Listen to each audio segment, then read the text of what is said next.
Hello and welcome back to our Fm22 Journeyman with Man City, where we're attempting to go from non-league football to winning the Champions League. This is Club 3 and we are back today with the summer transfers. Now, since you were last with me on the last episode, we've had a few ins and we've had a few outs. And today we have also got a one-off match against Man United in the Community Shield because they won the Premier League and we won the FA Cup. It wasn't Spurs in the end, so all is right with the universe. It's all good. Here are our transfers though. We're going to have a run through them first and I'm going to have a look at the Community Shield match.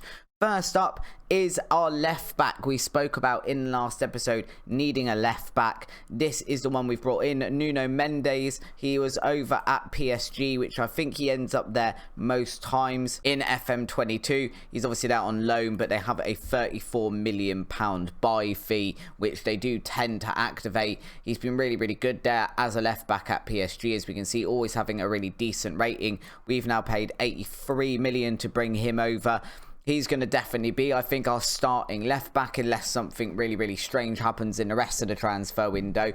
He's got blistering pace. He's got pretty good attributes all the way down the technical side. So good crossing, good dribbling, good first touch, all of which I want in my wing backs, as well as good anticipation, good movement, that sort of thing. And obviously, as I've mentioned, his physicals are really good. So Nuno Mendes was our first signing of the summer. No one massive going out on the outside in this first half of the January transfer window, but in the second half we can see some outs happening. So first off, we had Ferland Mendy, who obviously went across to Barcelona. That was an end of contract signing, so we didn't receive any money for him. We then had Jeremy Frimpong. He's gone over to Spain as well, but to Atletico Madrid for £20 million. Again, that was one that was a pre-contract thing. It was signed back in January, but obviously didn't go through until the transfer window eventually opened. Wilfred Gnonto, who obviously we had at Barnsley and then we brought back to Man City, has gone over to Southampton in the Premier League for £5.75 million, which brought in a little bit more money to the club. We then sold our second choice goalkeeper, Danny Martin. So we brought Danny Martin over from Monaco for £12.5 million. He played one game for us. He had a decent rating. He had one clean sheet. So he never actually conceded a goal for the club. And then we sold him on to Watford for £29 million, which I think for a backup goalkeeper, that's a really nice bit of money we've received. And actually, he wasn't going to be playing for us, so why not cash in on him? We've then sold Jack Grealish. He's gone over to Juventus for £45 million. Obviously, that's quite a drop from when we actually bought him, but equally, he's not got over a 7 rating in his last 2 seasons. He didn't score any goals and only got 2 assists last season. They played 19 games, and I definitely felt it was time for him to move on and for us to get some money for him. Aymeric Laporte we knew was going as well. He's ended over at Zenit St. Petersburg for £32 million. Again, a nice little chunk of money there. And then we've got some loans. And then Luik Mbete was a 23-year-old centre-back who never looked like he was going to be that good, has gone over to St. Etienne for £1.5 million. Now, though, we have to look at the ins. But before we do that, if you do enjoy today's episode, please do drop a like down below and subscribe to the channel for all of our future content. So our ins next then. Well, obviously, we sold our backup goalkeeper, so we needed to buy a replacement. I think I've bought an improvement in Alex Meret. Alex Meret was over at Roma. He played some decent football for the last couple of seasons. He's never conceded more than he's played, as far as I can see, apart from that one season there right at the start for Torino, where he has actually conceded more. But after that, he's played another season for Torino, 2 seasons for Bayern Munich, not that he was playing a huge amount of football there, and 2 full seasons at Roma, and he's never conceded more than he's played in. So I think he's going to be a very good backup goalkeeper that we've brought in. We then needed to shore up our defence, as we mentioned a little bit more. So Dio Upamecano has come in. He was over at Bayern Munich. We've brought him over to the Premier League for £56 million. Again, he's never had a bad season since he's been at Bayern Munich, constantly getting over a 7 rating, so he's going to be in our defence. We've then brought in Claudemir. Claudemir is a regen Brazilian right or left winger that we brought in for £1.4 million. He's gone on loan to Coventry. he is very much a bring him in, hopefully turn a profit on him. I don't think he'll ever be a first team player. Then continue with the defence, we've brought in David Osciolini. He is an Italian right back. He's actually at Troyes, or he was at Troyes, sorry, who are an affiliate club of ours. We managed to get him for 8.75 million. He was valued at the time of about 25 million, but he was on the transfer list and they'd accepted a different bid for him and then were obliged to accept our equal bid for him. He is classed, I believe, or he was when I saw him, as a wonder kid. So wonder kid for 8.75 million. Pretty decent. He'll probably be going out on loan this season though. Another defensive player then is Vladko Vukovic. We've bought him over from Mönchengladbach for 57 million. We had a look at him in the January transfer window, but they didn't want to sell him mid-season. But we have managed to now get hold of him. He is German. He is very, very good already as a centre-back. He can play as a defensive midfielder, but we'll probably never play him there. And he is also classed as a wonder kid, so just bringing in more and more wonder kids. And then we've got one final defensive signing in Luik Beauvue Zelute. I have no idea if that's even how you say his name, and I do actually speak French, but that is a git of a name to pronounce. He's probably more a centre-back again. He does want to play as a libero, which isn't ideal, to be honest. But we've brought him across for 25.5 million. He was at PSG. He's another one that is classed as a wonder kid. So hopefully he's got some nice potential to grow into. And then we have still got hopefully a couple more transfers to happen, including this one, which is Saka to come over from Arsenal. We are paying a bit of money for him, but Adeyemi looks like he wants to go. And equally, we need a little bit of depth for both these wings and the striker position as well. And I think Saka helps do a number of things. It helps bring in some depth for those positions. It also allows us to have another player that is classed as homegrown, not as club grown, but as homegrown because of his English nationality as well. He's been pretty good over at Arsenal. He didn't have the best of seasons last season, but other than that, he's been fairly consistent.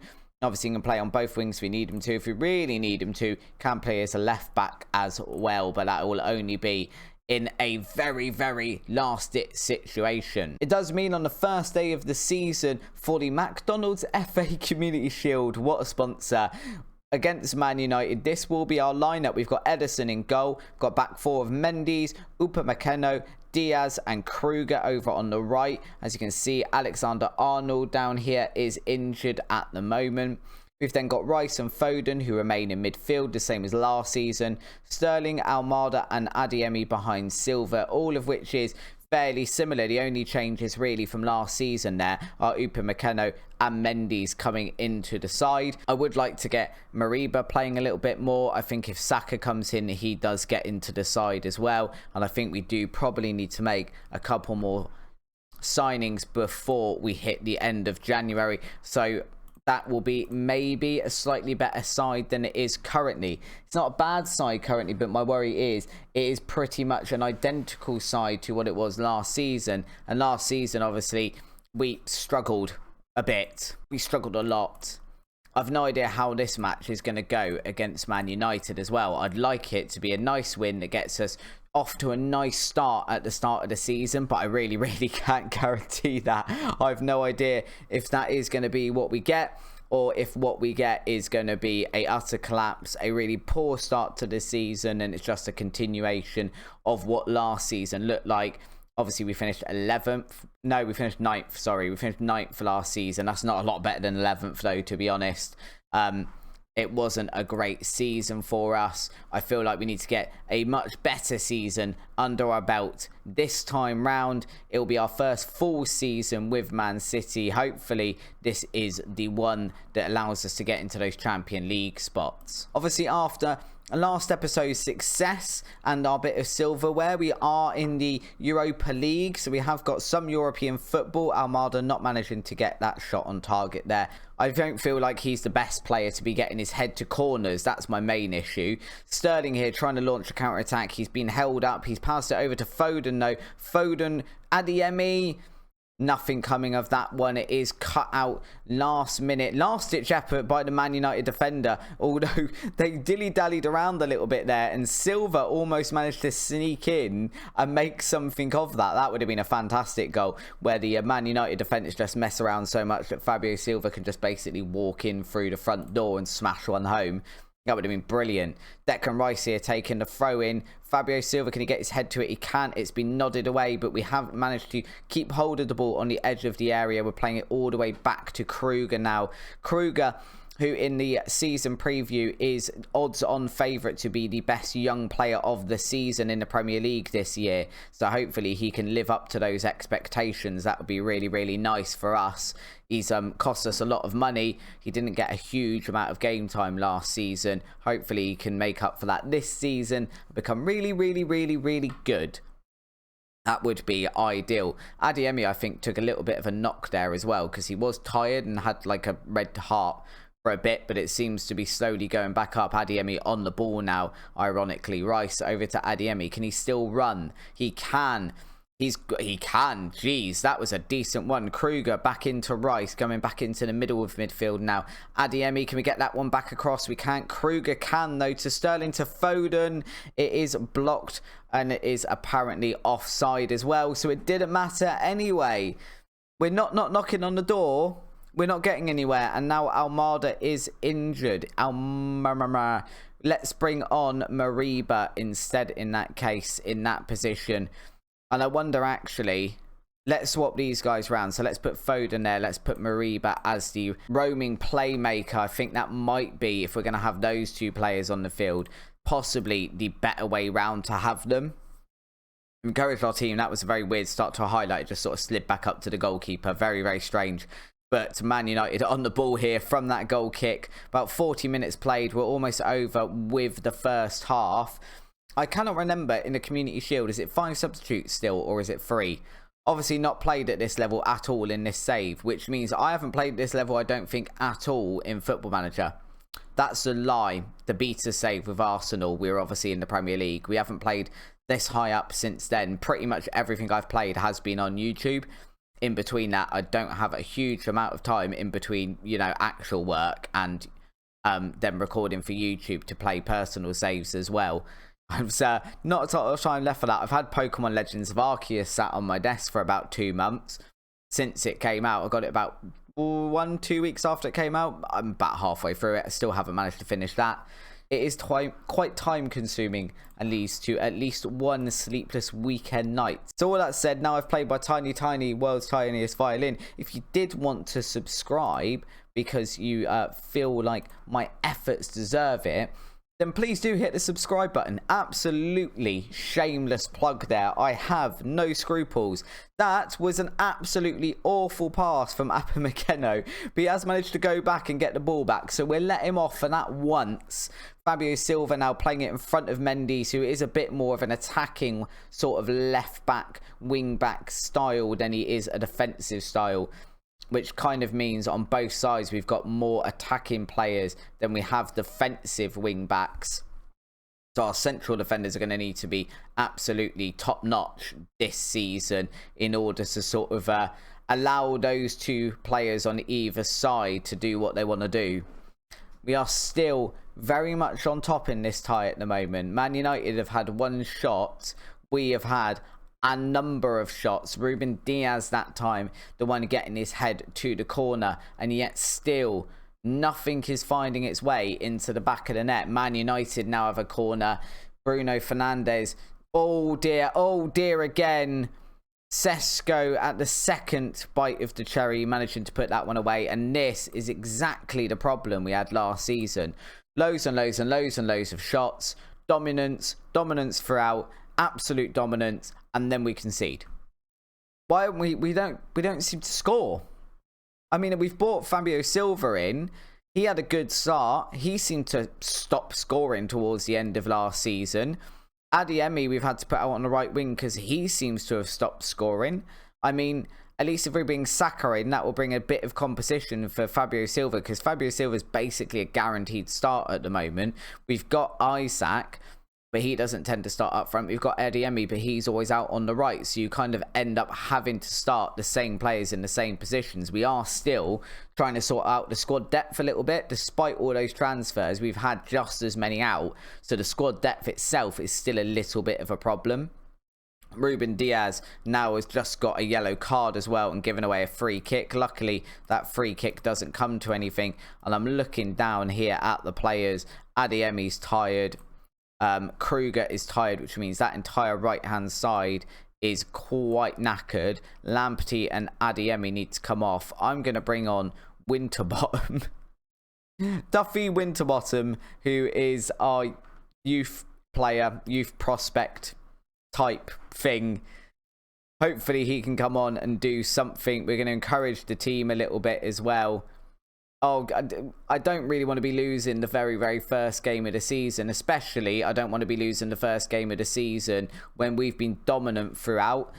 Ederson making a really good save there to prevent Mbappe from getting his first goal of the season, which is always nice. Fernandes with another corner. This is how we conceded last time. That one, apparently, my hands are here, guys.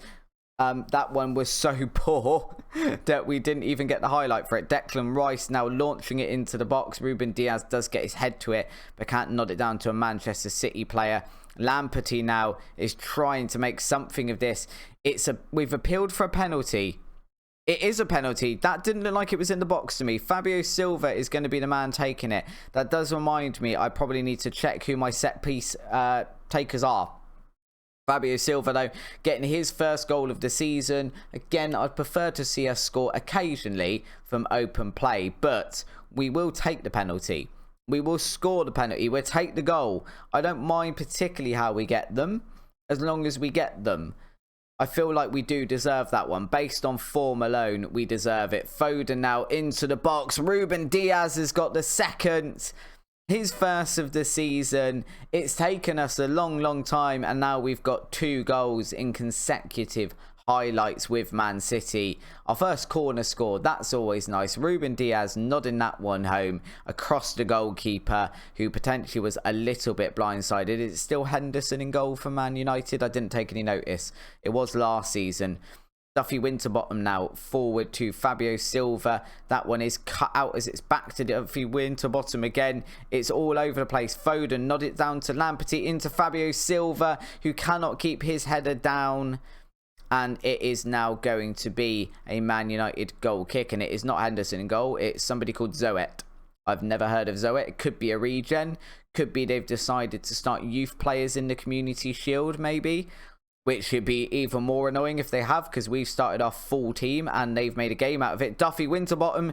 Oh, he misses a chance to get his first goal of the season and his first goal for the club, I'd imagine, because he hasn't played since I've been here. He's been out on loan, and I don't think he would have played before I was here either. Can we make any more substitutes? Is it just the 2, or does this still count as a pre-season friendly? Declan Rice.